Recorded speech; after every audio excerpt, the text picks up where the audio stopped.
우리가 신앙생활을 하면서 가장 많은 착각을 하는 게 뭐냐면 보여지는데 변화가 없다는 것 때문에 자꾸 속습니다. 내가 예수님을 믿고 그 복음을 아는 것 같은데 왜 변화가 없지? 이런 생각을 자꾸 하는 거거든요. 그것은 변화가 없는 게 아니고 내가 지금 보는 눈이 부족해서 그런 겁니다. 하나님의 역사는 반드시 진행되고 있는데 내가 잘 믿지 못하는 거거든요. 요셉이 하나님의 역사를 어느 날 깨달았습니다. 그래서 그는 해와 달과 별이 내게 절을 하고 그다음 많은 볕단들이 내게 절을 하는 것을 꿈을 꿉니다. 근데 이것은 꿈을 꿨다고 표현되어 있지만 그가 평소에 아버지를 통해 들은 언약이 꿈에 나올 만큼 그 마음속에 각인됐다 이렇게 설명하는 게 더 정확하죠. 그러면 그러한 요셉에게 역사가 그러면 어떻게 진행됐느냐? 사실은 그 다음에 다가온 것은 노예라는 사건이 왔고요. 그리고 억울한 죄수가 되고 감옥에 갑니다. 어떻습니까? 우리가 만약에 예수님을 믿고 나서 우리의 삶에 이런 일들이 일어난다면 어떻게 생각하겠습니까? 이거 뭐 믿으나 마나다. 아니면 믿어서 더 문제가 온다. 이렇게 착각하기 쉬울 겁니다. 그것은 내가 보는 눈이 협소해서 그래요. 우리는 세 가지 눈을 떠야 됩니다. 일단은 사실을 정확히 보는 눈이 열려야 돼요. 사실이요. 대부분의 사회에 말을 하는데 그게 사실이 아닌 경우가 너무 많아요. 대부분이 자기가 보고 싶은 것만 보고 자기가 느끼고 싶은 것만 느껴서 하는 얘기가 대부분이기 때문에 어떤 한 사건을 봐도요, 이게 틀린 경우가 굉장히 많습니다. 그러니까 사실을 정확히 보는 것도 중요합니다. 그러나 사실만 가가지고는 틀리게 알게 되죠. 진실을 봐야 됩니다. 그 일이 왜 생길 수밖에 없는지, 그 일이 왜 일어날 수밖에 없었는지 보는 것이 중요하죠. 그러나 그 진실보다 더 중요한 게 있습니다. 영적 사실입니다. 그 모든 일들 배후에 오래전부터 영세전부터 준비된 영적 사실이 있어요. 이거를 보아야 비로소 제대로 보는 겁니다. 자, 이거를 보는 눈이 없으면 우리가 신앙생활 하면서요, 자꾸 착각을 하거나 속는 겁니다. 자, 불신자와 성도의 차이가 어디 있습니까? 자, 만약에 겉으로 드러나는 것만 가지고 보기로 말하면 불신자 중에요, 성공한 사람, 출세한 사람, 괜찮은 사람 너무 많아요. 그러면 우리가 요셉을 보면서 감동을 받겠습니까? 아니면 보디바를 보면서 감동을 받겠습니까? 모세를 보면서 감동을 받겠습니까?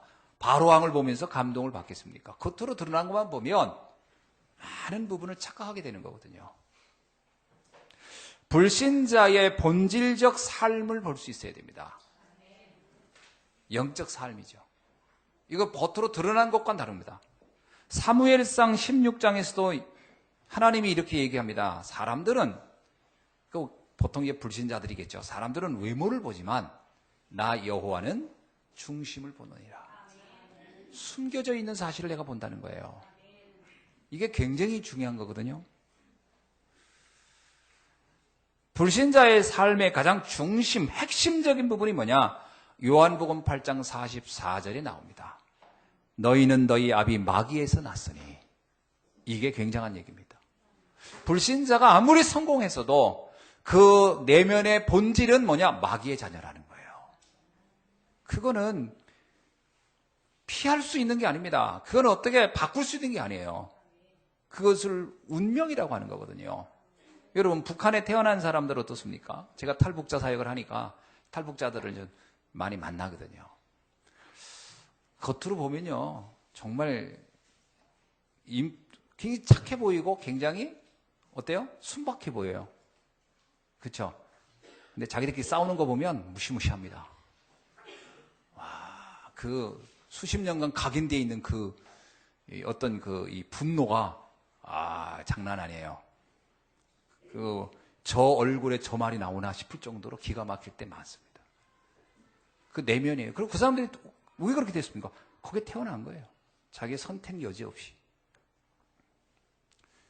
우리가 운명이라는 단어를 많이 쓰거든요. 그게 뭐냐면 그렇게 태어난 겁니다.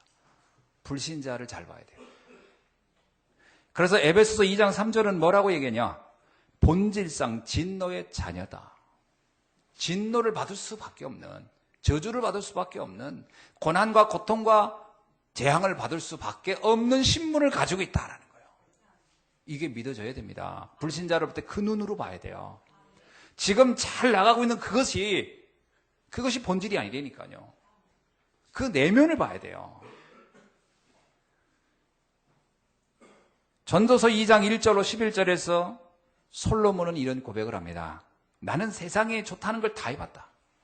많은 그 부도 얻어봤고 또 엄청난 아름다운 집도 줘봤고 많은 부하들도 다스려봤고 그리고 결혼도 막 내가 원하는 여자들과 결혼도 해봤고 모든 걸 다 해봤다. 그런데 뭐라고 표현하느냐? 다 헛된 것이다. 다시 말하면 보이는 것을 가지고는 참으로 만족할 수 있는 게 없다라는 거예요. 그러면서 뭐라고 하느냐? 아주 중요한 표현을 합니다. 바람을 잡는 것 같다. 여러분 한번 손을 한번 들어서 바람을 잡아봅시다. 잡히나? 잡힙니까 바람이? 전도서에서 솔로몬이 표현한 거예요. 이 땅의 것을 다 가진 것 같았는데 어느 날 보니까 아무것도 남은 게 없더라. 본질상 진노의 자녀. 영원한 것 아무것도 없는 상태가 될 수 있다는 거예요. 그러니까 성경이 뭐라고 얘기하냐? 인간 불신자의 삶은 그래서 결국 창세기 3장의 그 사건을 뿌리를 두고 있기 때문에 하나님이 떠난 상태의 삶을 살기 때문에 모든 사람은 곤고한 상태, 수고하고 무거운 짐 속에서 그리고 슬피 울며 고통 속에 살 수밖에 없다고 성경은 설명하고 있습니다. 불신자의 삶. 인간은 원래요, 인간만 하나님의 형상대로 창조된 겁니다.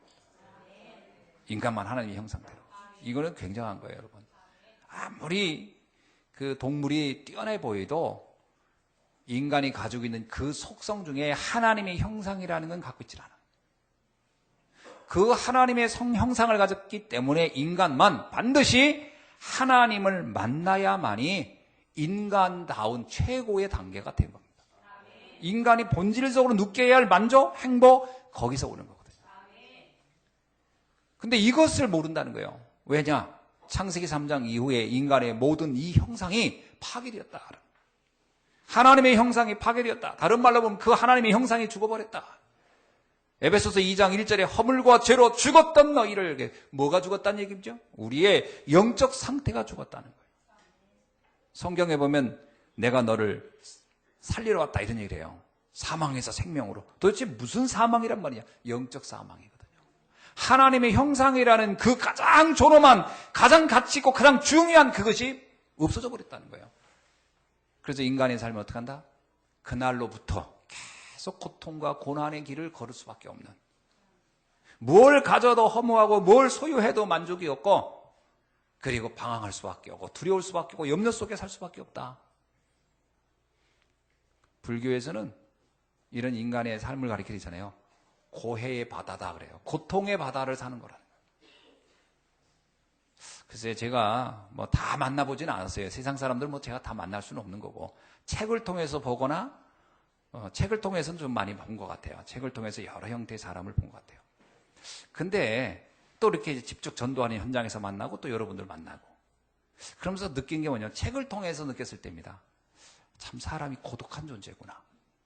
제가 그걸 참 많이 느꼈던 거예요. 책을 통해서 인간이 참 고독한 존재구나. 또 하나는 옛날에 그 폭풍의 언덕이라는 그 책을 읽으면서도요, 뭘 느꼈냐면, 그래 사람들이 이렇게 뭔가 모르게 이게 뭐가 방황이 끝날 수 없는 거구나. 영원한 방황 속에 있는 거구나 인간이. 제가 해밍웨이의 노인과 바다를 읽으면서요, 인간이 이렇게 허무할 수 있는 거구나. 인간이 이렇게 허무한 거구나. 참 많이 이렇게 느꼈던 거예요. 제가 어떤 걸 읽으면서 야 정말 행복한 이 사람 참 행복하겠다 이렇게 느낀 것은 별로 없었던 것 같아요. 보통 사람이 다 왜? 하나님 떠난 상태이기 때문에 뭘 해도 그렇게 돼 있다는 거예요. 그러면 이 삶이 바뀌지 않는 한 인간의 본질은 바뀌지 않는다는 거예요. 요걸 바꿔야 되는 거예요. 과연 이게 교육으로 되느냐? 이게 과연 많은 재물을 쌓아서 되느냐? 이게 과연 훌륭한 인격을 소양해서 되느냐? 안 된다는 거예요. 불교에서는요, 수도를 하고 뭐 막 돌을 닦고 그러면 부처가 될 거라 그러는데 저는 생각이 달라요. 성경이 말합니다. 인간의 노력을 가지고는 절대로 그 단계를 가질 수 없다는 거예요. 인간의 노력으로는 절대로 인간이 본질상 가지고 있는 그 문제를 해결할 수 없다는 거예요. 그것을 해결하는 길은 딱 하나밖에 없습니다. 하나님 자신만이 그걸 할 수 있어요. 인간을 창조하신 분만 할 수 있어요. 그 방법이 바로 그리스도입니다. 참 그리스도란 말을 하도 들으니까 이 말이 식상해요. 사실은 그렇습니다. 이게 너무 듣다 보니까 그렇게 뭐 대단한가? 이렇게 생각하기 쉬워요. 이게 큰 착각입니다. 유대인들이 가장 문제가 됐던 게 그거였습니다. 유대인이 하도 하나님의 특별히 선택된 백성이다 보니까 이 말을 굉장히 많이 듣게 됐어요. 어느 날 이게 착각하게 된 거예요. 우리가 자칫하면 이 그리스도라는 단어를 너무 많이 듣다 보면 이게 오해되는 경향이 있습니다. 이게 종교화되는 거죠. 이게 교리화돼 버리는 거예요. 이거 심각한 문제예요. 이걸 가리켜서 신앙의 타락이라고 하는 겁니다. 신앙의 변질이라고 하죠. 본질이 중요성에 안 보이는 거예요. 원래 그 탕자 이야기가 왜 나오는 거죠? 왜 아들이 집을 나갑니까? 아버지와 함께 있는 날들에 그게 좋은 것 같지가 않은 거야. 그래서 탕자 이야기가 나오는 거예요. 다른 곳에 아버지를 떠나면 더 좋은 게 있을 것 같은 거잖아요. 왜 우리가 하나님과 함께하는 것이 그렇게 중요하지 않게 여기느냐? 그게 식상하고 느낌이 없는 거예요. 물론 영적으로 죽었지만 또 하나 그리스도의 복음을 들어도 이게 별로 와닿지 않을 수가 있어요. 인간의 문제는 인간이 해결할 수 없다는 것이 일단 깨달아져야 돼요. 절대로 안 된다는 걸 깨달아야 돼요. 그래서 다른 방법이 없어요. 사도행전 4장 12절에서 다른 이로서는 구원을 얻을 수 없나니 차라 인간에게 구원을 얻을 만한 다른 이름을 우리에게 주신 적이 없음이니라. 이거는요 굉장한 얘기예요. 이건 베드로가 자기 인생을 놓고 보니까 맞다. 내가 그렇게 열심히 살아봤고 해도 내 방법으로는 안 되는구나. 그리스도 외에는 다른 길이 없다.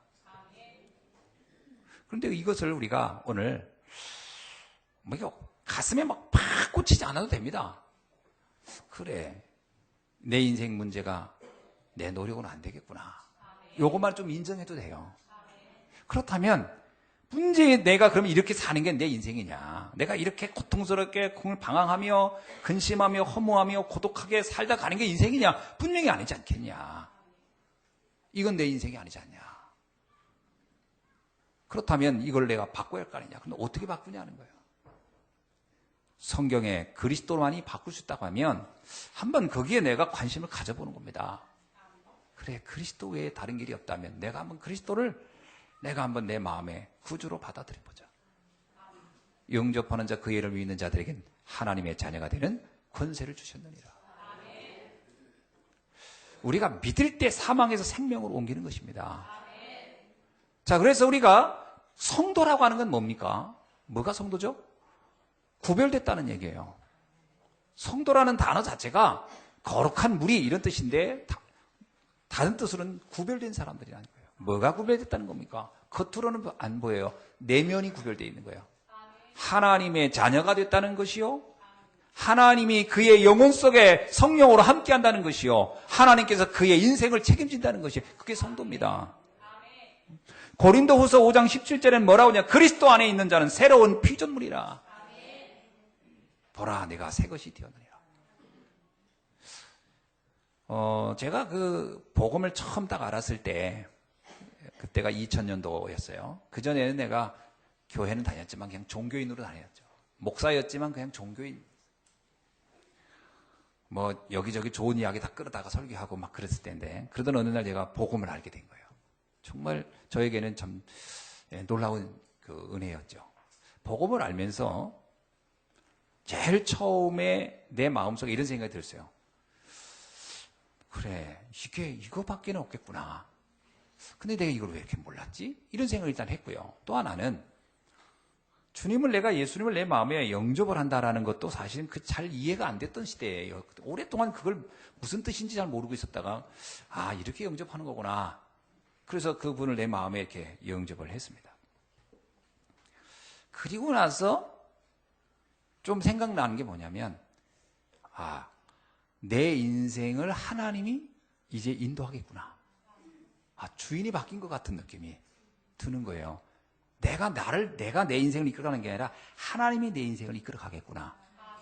그러니까 일단 내 마음속에 제일 먼저 온 게 뭐냐면 어떤 쓸데없는 수고와 노력을 할 필요가 없다. 그때 비로소 자유로워진 거예요. 그래서 내가 그때 깨달은 단어가 그것이에요. 저 백석대 가면 크게 붙여놓은 건데 그게 늘 보면서 저 글자 참 좋다 그랬는데 그게 무슨 뜻인지는 몰랐어요. 진리를 알지니 진리가 너희를 자유케 하리라. 전 그 단어가 그때 깨달았어요. 저런 거구나. 너무 자유로운 거예요. 그 이전에는 내가 뭔가를 하려고 했어요. 목회? 한없이 내가 뭔가를 하지 않으면 안 돼요. 그러니까 안 해도 불안해. 예를 들면 여러분 아십니까? 휴가를 가도 휴가 간 게 아니야. 거기 가서도 늘 고민하고 생각을 해야 돼. 왜? 이게 내 머릿속에는 일이 멈추지가 않아.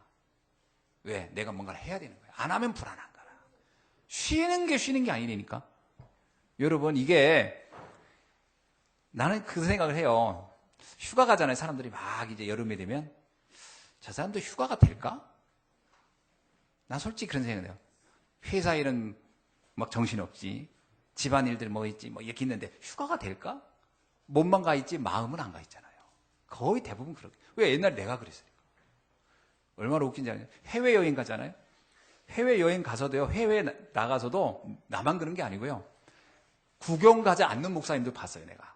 방 안에만 있어. 왜 그러냐 했더니 할 게 있대. 아니 거기까지 와서도 할 일을 해보. 전화로 뭐 하고 뭐 지시하고. 내가 이렇게 보면서 그 안에도 가보면 다 돼 있고 뭐 그런 건 대부분인데 참 오지랖이 넓은 거지. 근데 그런 거 보면서 그때 당시에 그때 내가 복음 모를 때인데 무슨 생각이 들어? 그분을 보니까 내가 더 불안해져.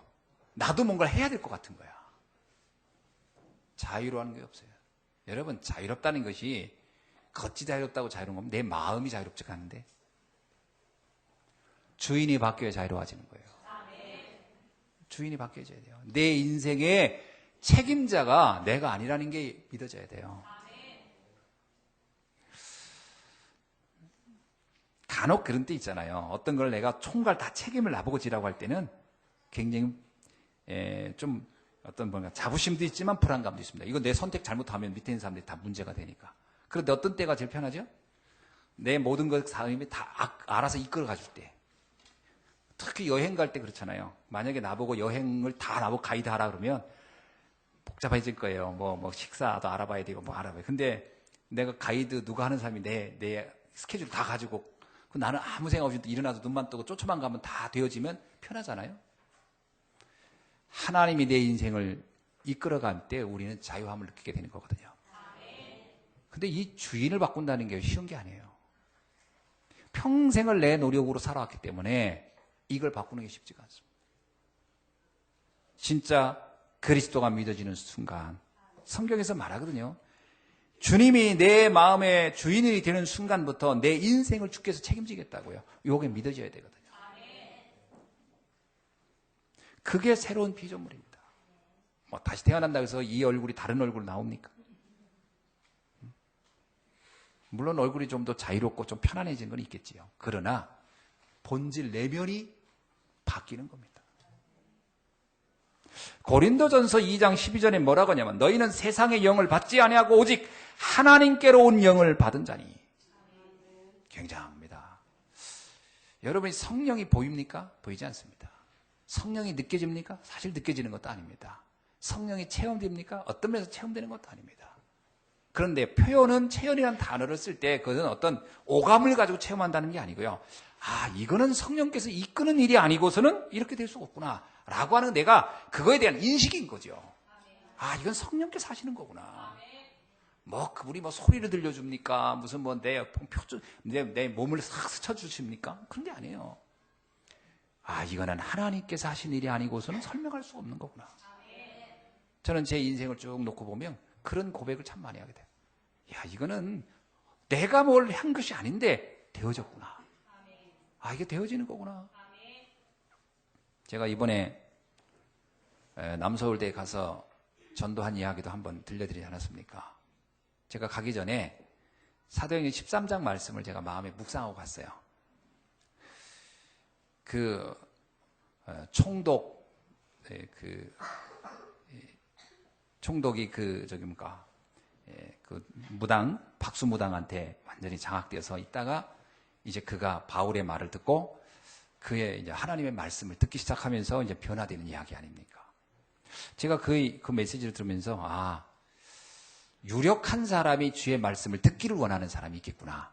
이 생각을 딱 하고 이제 남서울대를 갔는데 정말 생각지 않게요. 부총장을 만나서 그 부총장이 이렇게 전도 현장을 열어주고 그렇게 해서 그곳에서 말씀 전할 수 있도록 그리고 또 거기에 이미 하나님께서 통역할 수 있는 외국인 교수도 붙여주고 그리고 앞으로는 그곳에서 이제 다문화 사역을 할 수 있는 문이 자연스럽게 다 열렸어요. 저는 그걸 보면서요, 그날 굉장히 제 자신이 너무 감사한 거예요. 내가 언제 부총장 얼굴을 합니까? 이름을 합니까? 저는 아무것도 몰랐어요. 나중에 다 이야기된 다음에 그분이 그러더라고. 아까 만난 그분이 누군지 아냐고. 그래서 잘 모르겠다 그랬더니 그분이 부총장입니다. 그러더라고. 그 사람이 부총장이었구나. 자꾸 물어봤거든, 내가. 무슨 일을 하십니까? 그랬더니 알 거 없다. 이름이 어떻게 됩니까? 이거 알 거 없다 그랬어요. 알고 봤더니 부총장이었더라고. 또 재미난 거는 또 우리 랩런트가 거기 다니는데 우리 남서울대 실세는 부총장이라네. 또 내가 또 실세를 만나고 왔어요. 하나님이 하시는 일이었어요. 그때마다 이거 성령께서 하시는 거구나. 이걸 내가 어떻게 계획을 짜가지고 되겠습니까? 너는 세상의 영을 받지 아니하고 오직 하나님께로 온 영을 받은 자니라. 아멘. 성령이 나와 함께 한다는 거예요. 그게 언제입니까? 믿을 때. 그래서 믿을 때 성령이 너와 함께 있는 것을 알지 못하느냐? 우리가 믿을 때 주의 성령이 함께 하는 겁니다. 이거는 성경이 그렇게 약속하고 있어요. 성경은 하나님의 말씀이기 때문에 요한복음 1장 1절 말씀이 곧 하나님이시라. 성경의 말씀을 우리가 믿으면 돼요. 믿을 때 구원을 이룬다. 그럼 돼요. 예수가 그리스도로 믿으면 구원을 받는 겁니다. 그건 무슨 증거로요? 성경이 그렇게 말하고 있어요. 언제 성령을 받았냐고요? 성경이 말하고 있어요. 믿을 때 성령을 받지 아니하느냐? 그러면 우리가 그걸 믿고 나면 어떻게 된다? 하나님의 역사를 보게 됩니다. 요한복음에 그런 얘기 있잖아요. 예수님께서 내가 내 말을 믿으면 하나님의 영광을 보리라. 우리가 영광을 보니까 믿는 게 아니에요. 자, 순서를 잘 보세요. 내가 어떤 걸 보고 믿는 게 아니고 말씀을 믿고 나면 영광이 나타나요. 그래서 옛날에 유명한 신학자가 이런 설명했어요. 내가 다 알기에 믿는 게 아니다. 인간의 머리를 가지고 어떻게 다 압니까? 믿었더니 알아지더라는 거예요. 믿으면 알아지는 거예요. 그래서 이 순서를 자꾸 바꾸려고 그래요. 우리의 그 얄팍한 지식으로 뭔가를 다 이치를 다 확인해서 믿어지면 그때 내가 믿고 그러면 하나님이 하시는 걸 역사를 보지 않을까? 제가 볼 때는 말이 안 맞습니다. 우리의 머리 가지고요 하나님의 그 놀라운 역사의 세계를 다 이해가 안 돼요. 말씀을 믿고 나면 역사를 보여주십니다. 한번 이 믿음의 세계로 들어가기를 주의 이름으로 축원합니다. 자, 이게 성도의 삶은 이렇게 다른 거예요. 불신자는 이런 말을 알아듣겠냐는 거예요. 절대 못 알아듣습니다. 일단 영적 세계가 있다는 것도 믿지 않을 텐데요. 그러니까 우리 랩런트들에게 복음을 설명할 때가 참 어려워요. 이 복음은 전제하는 게 있어요. 뭐냐? 일단 이 말씀이 하나님의 말씀이라는 게 전제돼야 돼요. 두 번째는 영적 세계가 있음이 믿어져야 되거든. 이걸 전제하지 않고는 아무것도 성립이 안 되는 거예요. 일단 말씀 안 믿지. 영적 세계 인정 안 하지. 그런데 거기다 영적인 이야기를 하니 알아들을 리가 없지. 졸리기만 하고 말 같지도 않고 무슨 진짜 전설 같은 이야기고 소설 같은 이야기지. 그게 믿어지나? 안 믿어진다니까. 그래서 어떤 때는 이게 맞아요. 에베소서 2장 8절이요. 그 은혜로 인하여 믿음으로 구원을 얻었나니. 이게 믿어지는 게 내 어떤 지식으로 믿어지는 게 아니고요. 하나님이 은혜가 임하는 거예요. 임하여. 여러분 이 성경 말씀이 그렇구나. 이렇게 믿어진다는 것은 은혜입니다. 일단은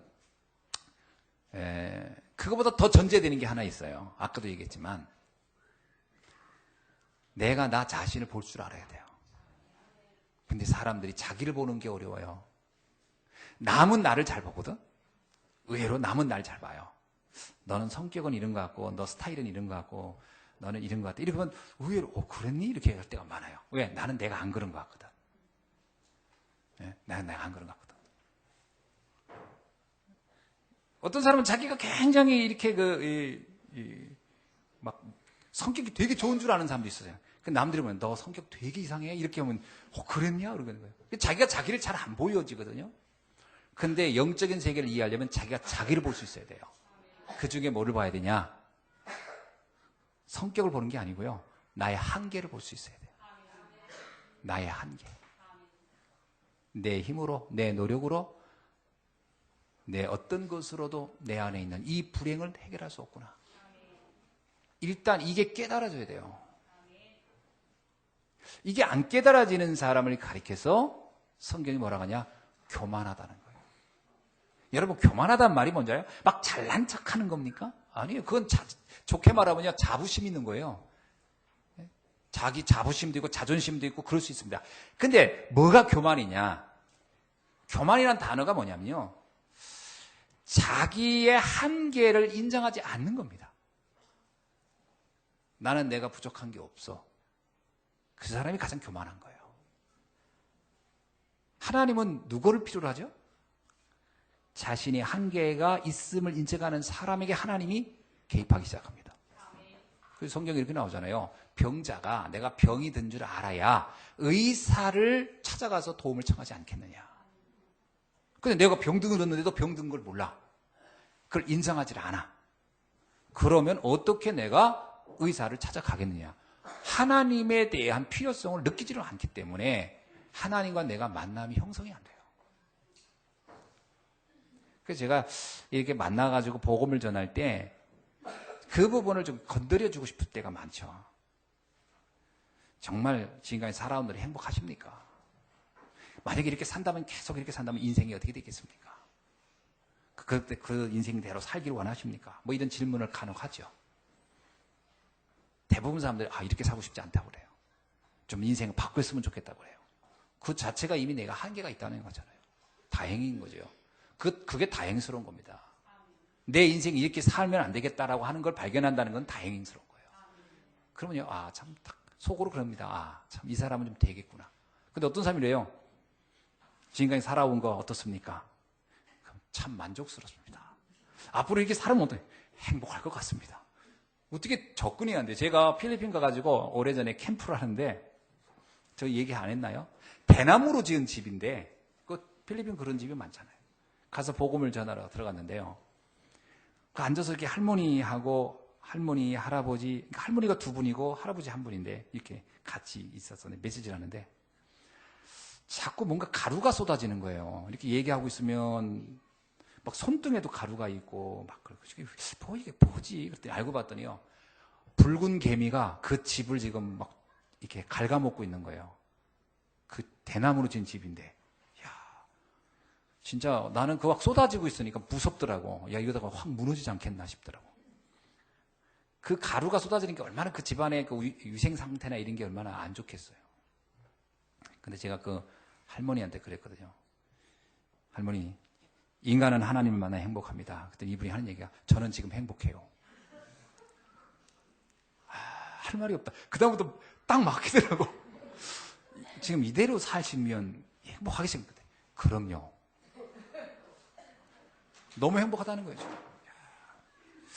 그러니까 더 이상 뭐 얘기가 진전이 안 되더라고. 불행해야 되는데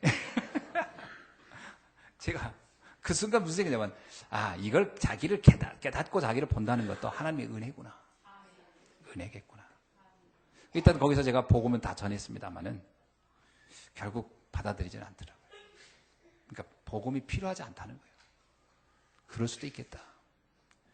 그래서 세상의 모든 사람이 다 복음을 듣는 건 아니다. 하나님이 예비한 사람, 구원 얻기로 작정된 사람이 복음을 듣는 거구나.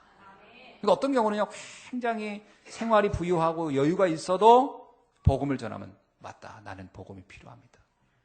나는 이대로 사는 거는 행복하지가 않습니다. 이런 사람이 있어요. 여러분, 데오빌로 같은 사람은 굉장한 위력한 성공자지만 그가 복음이 필요했던 사람이에요. 세상적으로 성공을 했느냐 안 했느냐 말하는 게 아닙니다. 내가 스스로 나의 인생의 한계를 알고 있느냐 아니냐. 그때 하나님께서 그에게 은혜로 복음을 알게 하신다라는 것이죠.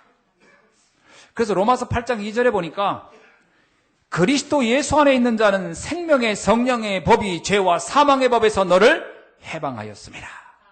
내가 정말로 바울이 고백한 그대로 오호라 나는 곤고한 자로다. 누가 나를 이 사망에서 나를 건져내랴. 내 안에 또 다른 내가 있어서 나는 분명히 의롭게 살고 싶고 바르게 살고 싶고 하나님 앞에 인정받고 싶은 삶을 살고 싶지만 어찌하여 내 삶은 그 반대로 가느냐. 내 안에 또 다른 내가 있구나. 이 나는 내가 이길 수 없고 이 또 다른 내가 나를 찾고 있구나. 오호라 나는 곤고한 자로다. 나는 사망의 상태에 있는 것이다. 요게 바울이요. 굉장히 모든 지식과 모든 세상적인 성공을 거의 갖추고 있었지만 자기 안에 한계를 인정했던 바울. 죄와 사망이 내게 있다라는 거죠. 요걸 발견한 건 큰 은혜입니다. 그래야 성령의 법이 하나님의 은혜가 나를 그 사망에서 생명으로 옮겨주는 줄 믿습니다. 그 발견과 함께 그래서 그리스도가 필요한 거죠. 이렇게 될 때 우리에게는 하나님께서 기가 막힌 능력을 주십니다. 그게 뭐냐? 누가복음 10장 19절의 말씀. 뱀과 전갈을 밟으며 원수의 모든 능력을 제할 권능을 주셨으니 너희를 해칠 자가 결코 없으리라. 우리에게요, 하나님께서 나를 구원해 주시고 하나님이 자녀가 되게 했을 뿐만 아니라 이 땅의 모든 흑암의 세력을 결박할 수 있는 힘도 능력도 주셨다.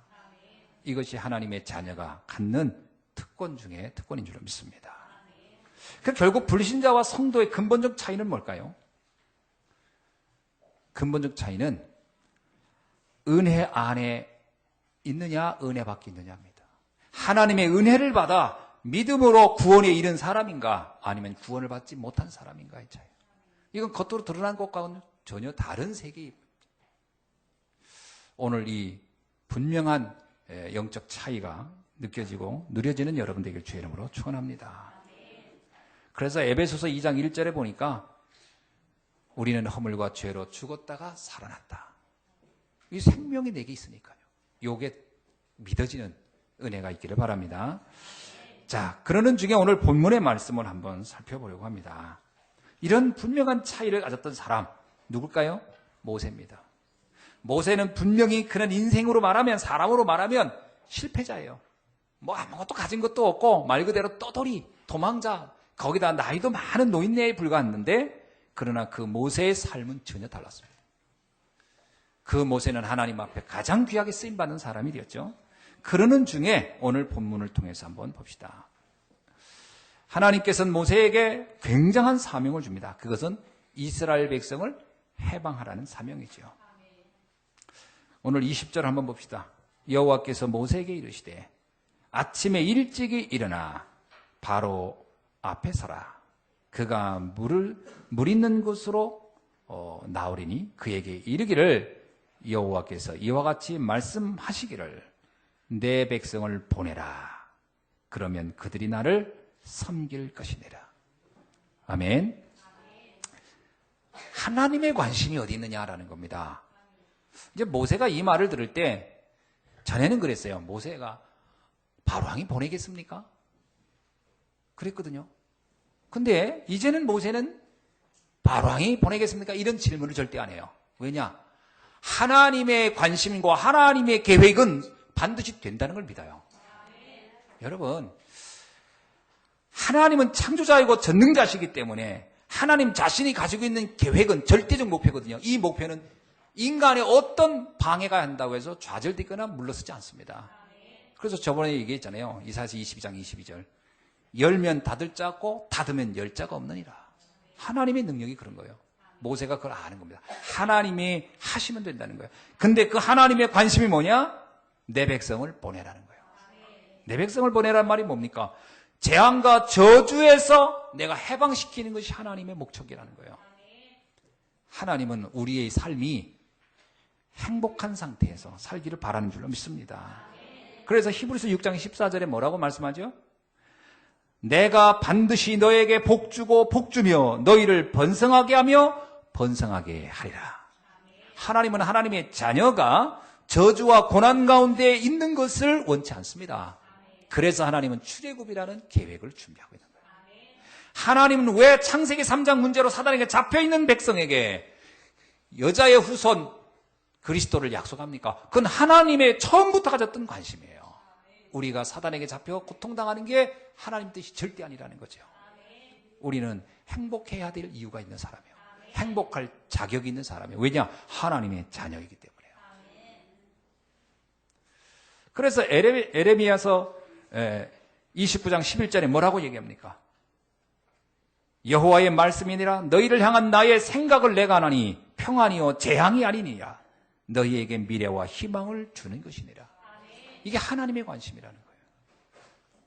자, 그러면서 주님이 뭐라고 하냐면 내가 내 백성을 구원할 것이라는 거예요.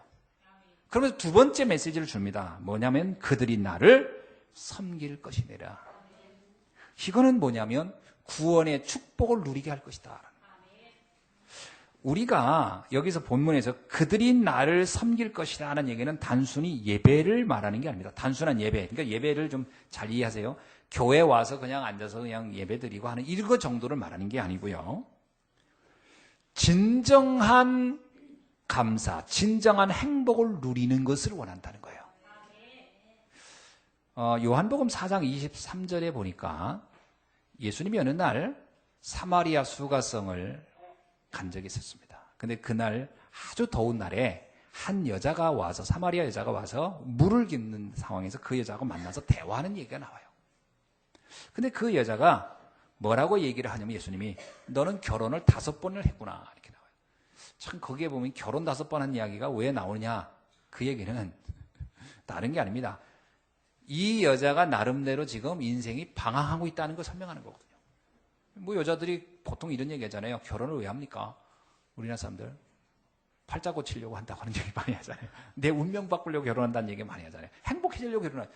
결혼을 불행하려고 하는 사람은 하나도 없거든요. 행복하려고 하는 거예요. 근데 이 여자는 결혼을 5번을 했는데 5번 다 행복하지가 않았다는 거예요. 이게 문제입니다. 이 여자의 노력. 나름대로 뭐 남자가 어떻게 됐는지 모르지만 하여튼 최선을 다한 거예요. 자기 인생을 행복해 보려고. 그러나 행복하지 않았어요. 그때 예수님과 대화하는 중에요. 이 여자가 뭘 깨닫냐면 내가 예배를 놓쳤었구나. 요걸 깨달아요. 내가 예배 실패했었구나. 내가 예배를 실패해서 내 인생이 이렇게 방황했구나. 여러분, 그 얘기는 뭡니까? 교회에 나와서 주일날 예배 안 드리면 방황한다 이 말입니까? 물론 그럴 수도 있을 거예요. 그러나 더 중요한 건 뭐냐면 예배가 뭐냐는 거예요. 예배가 뭡니까? 말씀 가운데 역사하시는 하나님을 만나는 거예요.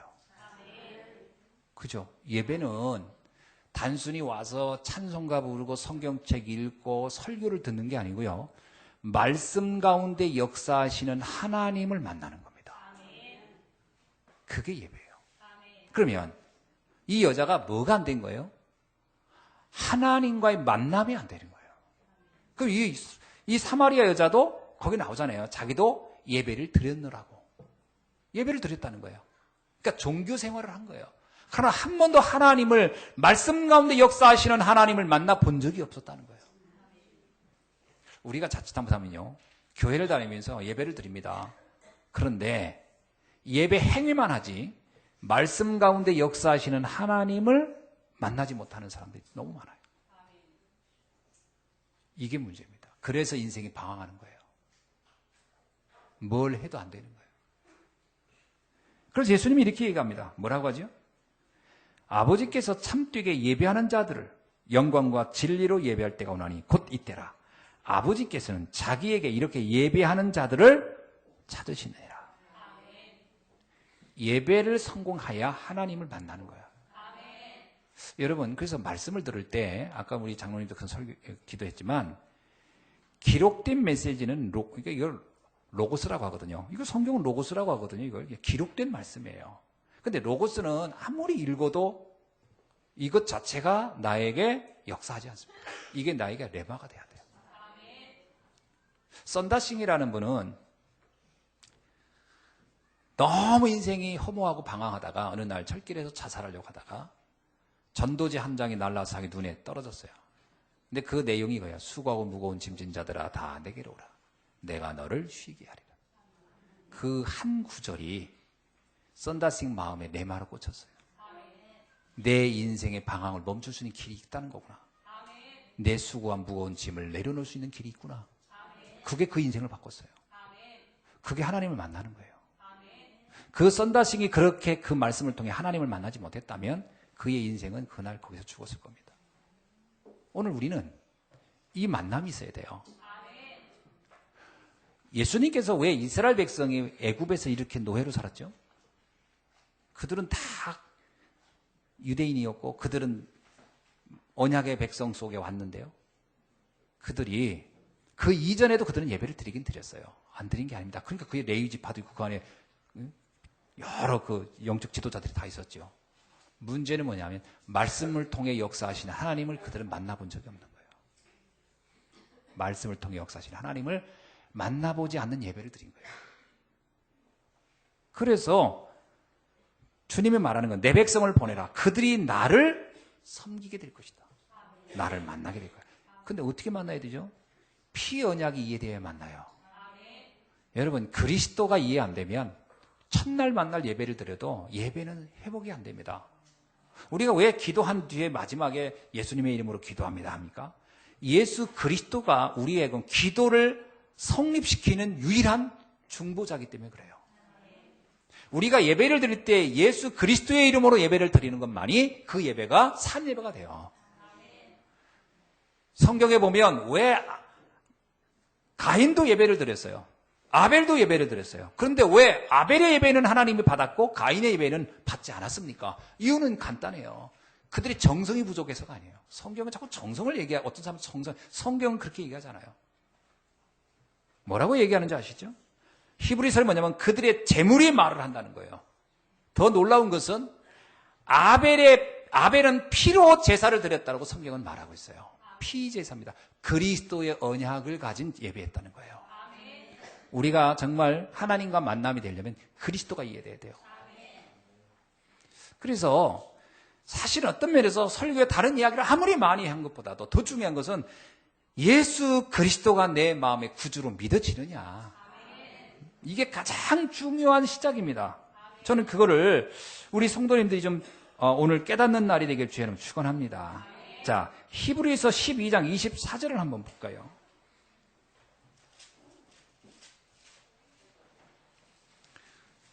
여기에 나옵니다. 히브리서 12장 24절에 보니까 새 언약의 중보자이신 예수와 및 아벨의 피보다 더 나은 것을 말하는 뿌린 피니라. 아벨이 피제사를 드렸다는 그것이 그리스도를 그림자, 구약은 그림자니까요. 오실 메시아의 그림자를 가지고 예배를 드렸다는 것을 상징하는 거예요. 그런데 그 주님은 뭐라고요? 그 아벨이 뿌린 피보다 더 완벽한 피로 우리의 모든 죄와 우리의 모든 저주를 끝냈다라는 거예요. 그리스도가 이해 안 되는 예배는 이미 예배가 아닌 거죠. 그래서 오늘 본문에서 사실 정확히 여러분 출애굽이 뭡니까? 출애굽 6월절이 피 언약 아닙니까? 6월절에 그 양의 피를 문설줄에 바를 때 해방되는 거 아닙니까? 그러면 너희들이 나가서 나를 섬기될 것이다 라고 하는 그 섬김은 단순히 우리가 그냥 하나님 감사합니다 이 얘기를 하는 게 아니라 그리스도가 이해된 예배예요. 오늘 이 예배가 여러분에게 새롭게 깨달아진 낙일 되기를 주의 이름으로 축원합니다. 그래서 이 예배가 회복된 우리에게 하나님이 바라는 소명이 있어요. 하나님의 천명이 있어요. 그게 뭐죠? 왜 아브라함을 택하여 가나안을 가라 그랬습니까? 너로 인한 만민이 복을 받게 하리라. 이스라엘 백성에게 왜 언약의 땅 가나안으로 가라고 합니까? 피의 제사를 드리면서 그곳에서 나를 섬기라고 합니까? 이유는 뭐예요? 너희들끼리 잘 먹고 잘 살란 말입니까? 아니면 이스라엘 백성이 그렇게 착각했어요. 그게 선민사상이에요. 그래서 이스라엘이 또 다시 무너져요. 사명을 놓쳤던 거예요. 어떤 사명이죠? 세계복음화예요. 나로 인한 만민을 살리라는 거예요. 여러분, 우리가 이 땅의 문제는 하나님이 떠나 있는 것이 문제입니다. 맞죠? 이 땅의 문제는 이 피, 그리스도 이해 안 돼서 오는 재앙이에요. 지금 전 세계 중동에 일어나고 있는 모슬렘의 사건이라든지, 지금 일어나고 있는 도처에 마약의 문제라든지, 도처에 있는 기근과 테러와 이런 모든 문제의 배경을 들어가 보면 하나님 떠난 세상이에요. 복음 없는 세상의 문제예요. 이것을 회복할 일로 우리에게 이 사명을 주님께서 맡기신 줄로 믿습니다. 여러분, 그래서 복음이 이해되면 세상 보는 눈이 바뀌어요. 복음을 아는데 나밖에 모른다. 제가 보면 복음 모르는 걸 겁니다. 복음을 안다고 하면서 현장에 죽어가는 사람에 관심이 없다? 글쎄요, 복음을 안다고 할 수 있을까요? 복음을 아는데 전도와 선교에 관심이 없다? 좀 시간이 필요하죠. 여러분, 하나님은 우리를 언약 백성으로 부른 이유가 모든 민족을 살리라고요. 그래서 예수님의 마지막 승천하기 직전에 제자들에게 준 마지막 유언이 그거 아닙니까? 뭐예요?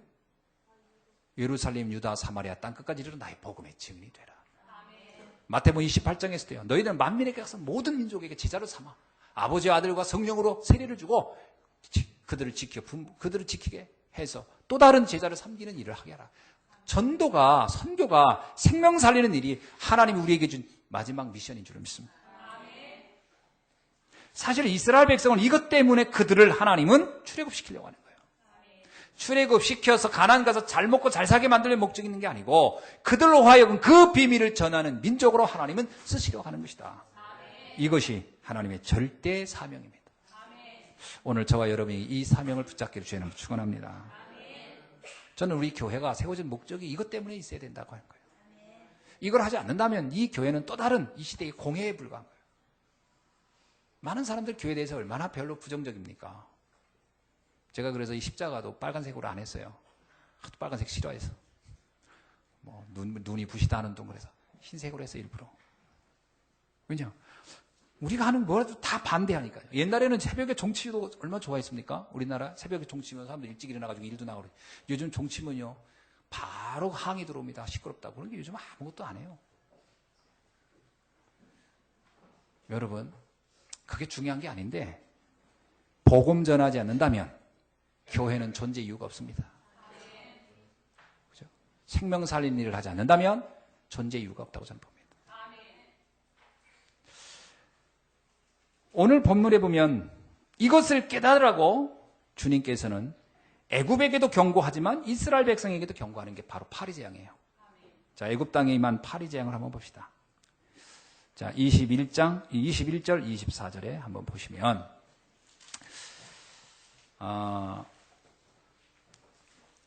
이렇게 얘기합니까? 21절에 뭐라고 얘기하면, 내가 만일 내 백성을 보내지 아니하면, 내가 너와 내 신하와 내 백성과 내 집들의 파리떼를 보내리라. 여러분, 한마디로 말씀하면요, 바로왕이 하나님의 말씀을 거역하면 오는 결과입니다. 바로왕이 하나님의 말씀을 거역했어요. 그래서 파리떼가 오게 되는 거죠. 하나님의 말씀을 가볍게 여기면 내 인생에 재앙이 임합니다. 창세기 19장 14절에 롯의 두 사위가 하나님의 말씀을 농담으로 여겼다가 그 소돔과 고모라가 멸망할 때 같이 죽었어요. 말씀의 능력은 어마어마합니다. 왜냐? 말씀이 곧 하나님이기 때문에. 에스겔서 37장 1절로 10절에 보니까 마른 뼈들에게 하나님의 말씀을 대언할 때 그들이 뼈가 붙고 힘줄이 붙고 살이 붙으면서 큰 군대가 되었다. 이것은 말씀의 능력을 설명하는 겁니다. 하나님의 말씀이 들어가면 변한다는 거예요. 여러분 이러죠. 저 사람은 절대 안 변해. 아닙니다. 말씀이 들어가면 변합니다. 말씀이 안 들어가서 안 변하는 거예요. 사람의 정성과 노력으로는 쉽게 안 변할 겁니다. 변한 척할 뿐이지. 근데 말씀이 들어가면 변해요. 다른 거로는 인간을 못 바꿔요. 그래서 히브리서에 나오는 말씀 그대로 4장 12절. 하나님의 말씀은 살아있고 운동되어서 우리의 관절과 골수를 쪼개기까지 합니다. 우리의 마음과 생각을 감찰하시느니라. 말씀의 능력입니다. 그래서 말씀을 소홀히 하면 안 돼요. 우리가 예배를 통해서 가장 집중해야 될 게 말씀입니다.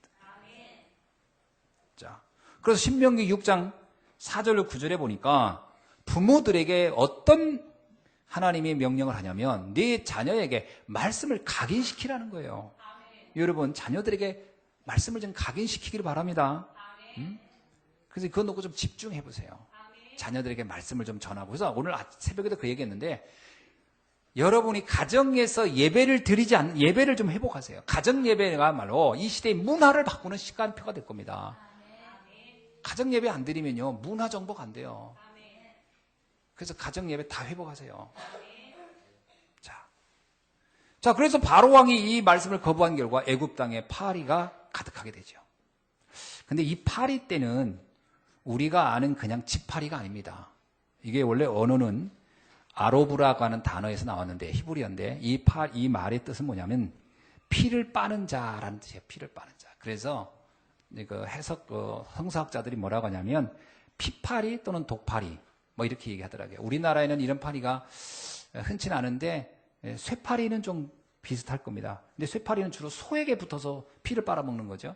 근데 이 이집트에 또 이쪽 근동에 있는 피파리나 또는 독파리는 사람에게도 붙어서 피를 빨아먹는 파리라고 합니다.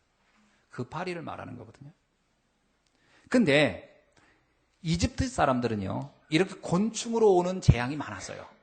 이런 곤충으로 오는. 그래서 그들이 지금이야 우리나라 현대는 뭐 방역이라는 게 있어서 이렇게 뭐 생기면 뭐 약도 뿌리고 그때는 그런 게 없을 때니까요. 그래서 그들은 신을 숭배했어요. 어떤 신을 숭배했냐?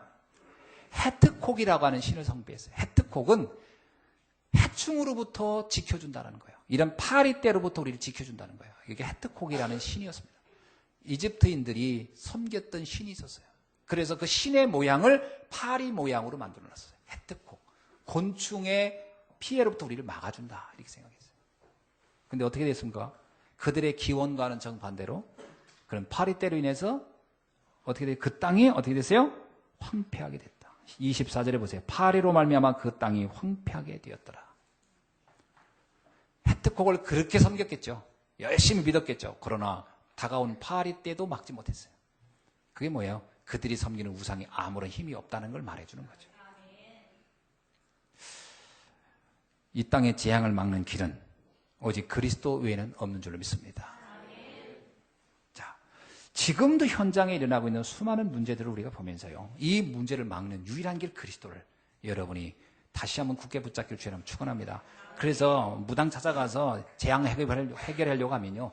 헤트콕 붙잡고 있다가 망한 것처럼 고통은 끝나지 않아요. 황폐해져요. 그래서 무속인들 찾아가고 뭐 세상의 방법 가지고 하면요. 그 삶이 황폐해집니다. 절대로 문제 해결 안 돼요. 그리스도 붙잡기를 주의 이름으로 축원합니다. 자, 그러는 중에 하나님께서요. 고센 땅을 구별하셨어요. 이런 재앙이 몰아쳤는데 어떻게 이집트 땅이 이런 재앙이 몰아쳤는데 이집트 땅에서 유일하게 이 재앙이 멈춘 곳이 있었습니다. 어디냐? 바로 고센 땅입니다. 고센 땅은 창세기 46장 34절과 47장 6절에 보면은 여기가 바로 이스라엘 백성이 모여 살던 곳이었습니다. 사람은요,